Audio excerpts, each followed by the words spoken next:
अज्जला खंडहर। बात उन दिनों की है जब मैं कॉलेज का स्टूडेंट था। अपने कॉलेज की ओर से हम सभी कैंप के लिए एक जंगल में गए थे। हल्की ठंड थी, अतः रात में हम सब ने पूरी रात कैंप फायर के साथ डांस करने, गाने आदि का प्रोग्राम तय किया। मुझे और सभी साथियों को कैंप फायर के लिए लकड़ियां इकट्ठी करने का भार सौंपा गया। मैं निकला तो सबके साथ ही, लेकिन जंगल के प्राकृतिक सौंदर्य में भटकता हुआ अकेले बहुत दूर कहीं निकल गया।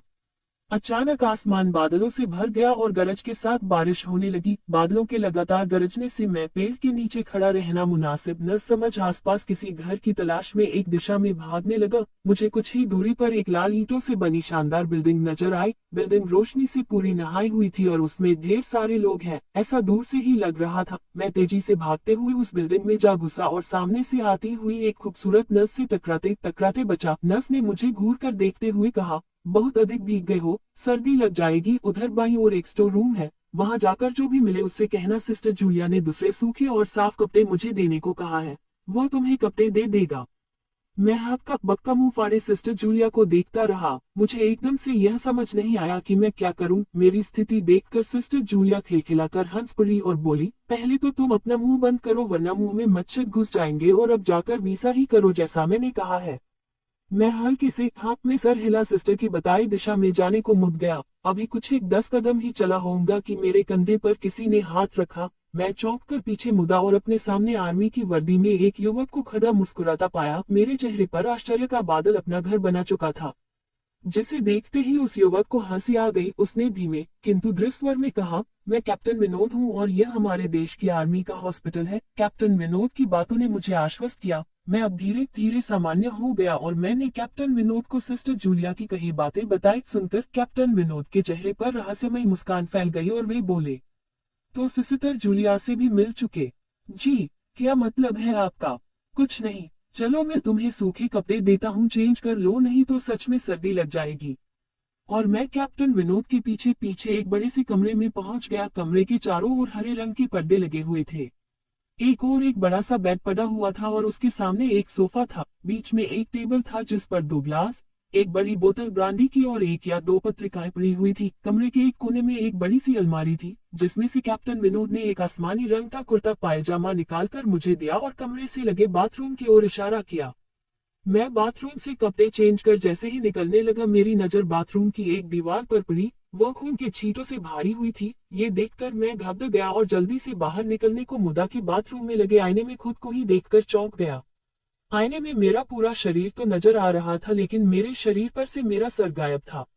अब मुझे डर लगने लगा और मैं हड़बड़ा कर बाथरूम से निकल गया। मुझे इस तरह बाहर निकलते देख कैप्टन विनोद ने हंसकर पूछा, क्या हुआ? अरे हाँ, तुमने तो अब तक मुझे अपना नाम ही नहीं बताया। कहाँ जाओगे? बाहर बहुत तेज बारिश हो रही है, लेकिन तुम जाना क्यों चाहने लगे अचानक, ये मैं समझ नहीं पा रहा हूँ।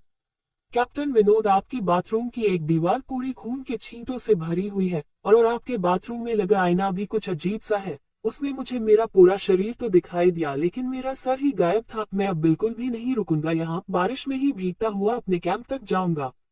कहते हुए मैं कमरे से बाहर जाने वाले दरवाजे की ओर बढ़ा। रुको, तभी कैप्टन विनोद की कटकटी आवाज गूंजी, तो तुमने सब कुछ देख ही लिया?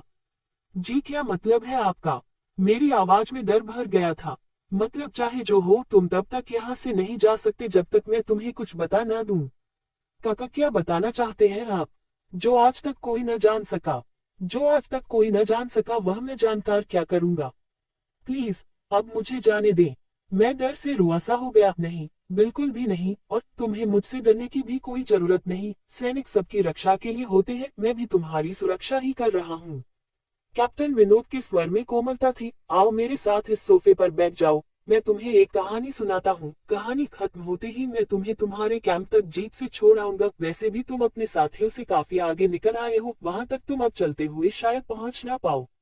कैप्टन विनोद के स्वर में जाने कैसी आश्वस्ति थी। मैं जाकर उनके बगल में बैठ गया। कैप्टन विनोद ने कहना शुरू किया, दुश्मनों ने धोखे से हमारे अस्पताल को अपना निशाना बनाया। दुश्मन देश के 2 सैनिक हमारे सैनिक के वेश में एक हमारे ही घायल सैनिक को लेकर आए। वह घायल था और हमारे देश की सेना ने उसे बहुत ढूंढा, लेकिन नहीं मिला था। शायद साजिश के तहत उसे घायल होते ही घुसपैठियों ने कहीं छुपा दिया था। अचानक अपने खोए सैनिक को अपने हॉस्पिटल में पा सभी खुश हो गए और बिना अधिक पड़ताल किए हॉस्पिटल के गेस्ट रूम में घायल को लेकर आने वाले छद्मवेशधारियों को ठहरने की इजाजत दे दी गई। अभी उस सैनिक का इलाज चल ही रहा था कि जोरों का ब्लास्ट हुआ और पूरा हॉस्पिटल एक पल में खंडहर में तब्दील हो गया, लेकिन हॉस्पिटल तो अपनी शानदार स्थिति में खड़ा है। मेरी बातों को अनसुना कर कैप्टन विनोद ने अपनी बात जारी रखी। कोई नहीं बचा उस ब्लास्ट में, दीवार पर पड़े खून के छींटे भी उसी ब्लास्ट में मारे गए हॉस्पिटल के कर्मचारियों के हैं। हाँ, पर यह हॉस्पिटल तो मुझे खंडहर नहीं दिखता। जवाब में कैप्टन विनोद के चेहरे पर रहस्य भरी मुस्कान फैल गई और उनका चेहरा अजीब से भावों से भर गया। मैं उनके चेहरे को देखकर अंदर से दहल गया। फिर भी मैंने हिम्मत कर पूछा, आप उस ब्लास्ट में बच कैसे गए?